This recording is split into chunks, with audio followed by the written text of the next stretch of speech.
在新加坡的某个城市角落，坐落着两个有10几年血海深仇的黑帮家族。面对仇家，他们丝毫不留情面，甚至动不动就会赴几10里路去和仇家展开血腥火并。奇怪的是，当地人见此情景，不仅不会四散而逃，反倒是嘴里念念有词，甚至还会一度上去凑个热闹。没错，这两大家族就是新加坡街头随处可见的活宝水獭。估计这时候有人就要说了，你管这么可爱的生物叫黑帮啊？但事实还真就是这样，甚至一些媒体也都是用类似的词条来形容他们的。在国际层面，他们的事迹也得到了全球网友们的关注。而前段时间，这场家族间的恩怨情仇终于迎来了尾声。2013年，在新加坡滨海湾金沙酒店附近的滨海湾码头，当地组织观察到了一对水獭夫妇，他们在此定居，并随后产下5只幼崽，组成了一支小规模的家庭。于是人类便用滨海家族这个方式来称呼他们。2014年，人们又在碧山红毛桥公园记录下了另一组水獭家族，理所应当的，他们就是碧山家族。由于被发现的时候，他们是以5只的规模出现的，因此人们通常会管这5只叫做碧山5人众。从地图上看，两家的活动范围都同时包含了一条河道。前面也说了，这种生物有着很强的领地意识，面对两家重叠的那部分，自然会引发归属权的问题，而双方的仇也就此结上了。时间来到2015年10月20日，有网友拍下了这场旷世之战，我们也得以亲眼目睹两大家族之间的首次战争。从视频中能看到，滨海一家在河边休憩玩耍的时候，被河对岸的碧山5人众注意到了。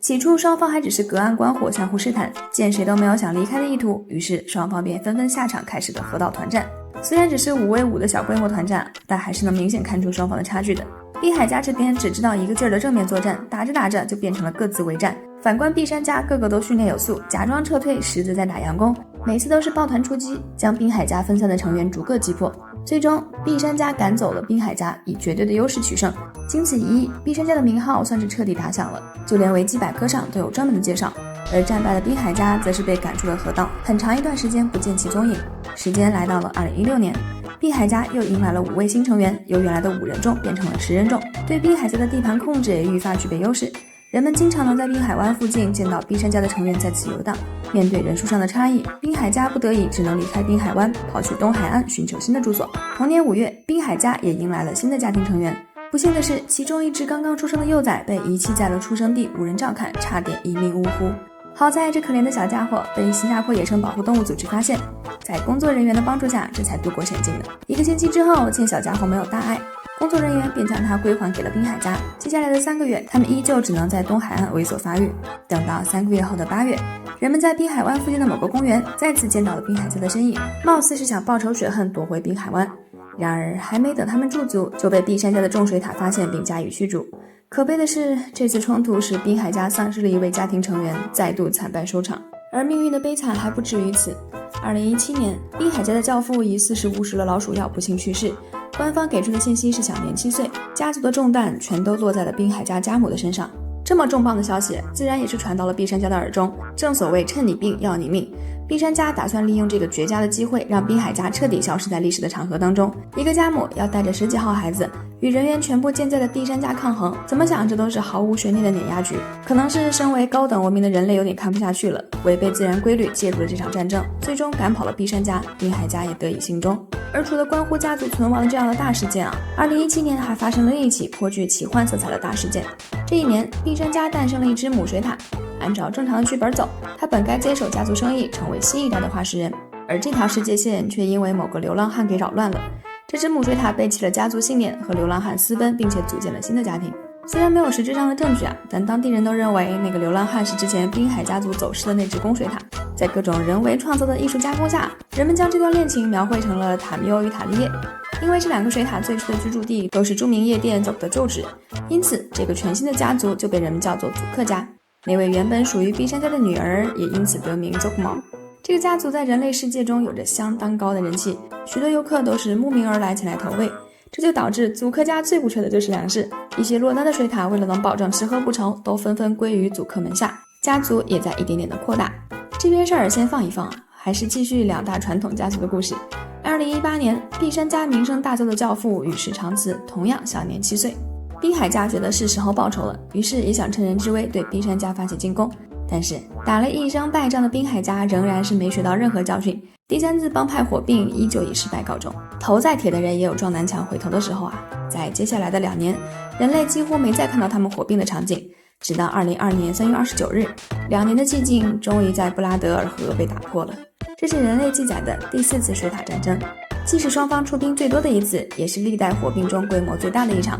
左边排出点阵型的是不胜传说滨海家，总共出动11名成员；右边排出大雁阵型的便是新加坡水塔界的战神毕山家，总共出动15名成员。虽然按我们人类的理解，他们好像都长一个样，可能会出现误伤友军的情况，但仔细看的话就会发现，毕山家依旧是稳定发挥，临危不惧，大体思路还是先抱团出击，再找机会破坏对方阵型，再通过人海战术将他们分成不同的个体，再逐个击破。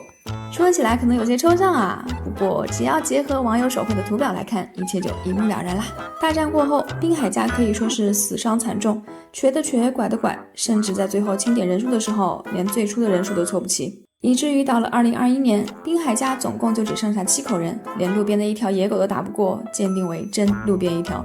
2022年，毕山家的另一个传奇，征战了10几年的初代家母寿终正寝。据官方介绍，他是所有记录在案的水塔中年龄最大的一个，而老一辈人的相继去世，似乎也在预示着2大家族的恩怨即将画上句号呢。但是别忘了，还有一个一直闷声发大财的祖克家。在2家明争暗斗的期间，祖克家的人数已经超越了毕山家。作为后起之秀，他们凭借着人数优势，在2022年夺下了滨海家的领地控制权。如果祖克家的那位塔密欧真如大家所说是滨海家走失的弃子，那这下真可以说是30年河东30年河西了。后来祖克家也成了滨海湾新的代名词，甚至在横穿马路的时候都有警察为其保驾护航。不过即便是祖克家也不能一直顺风顺水。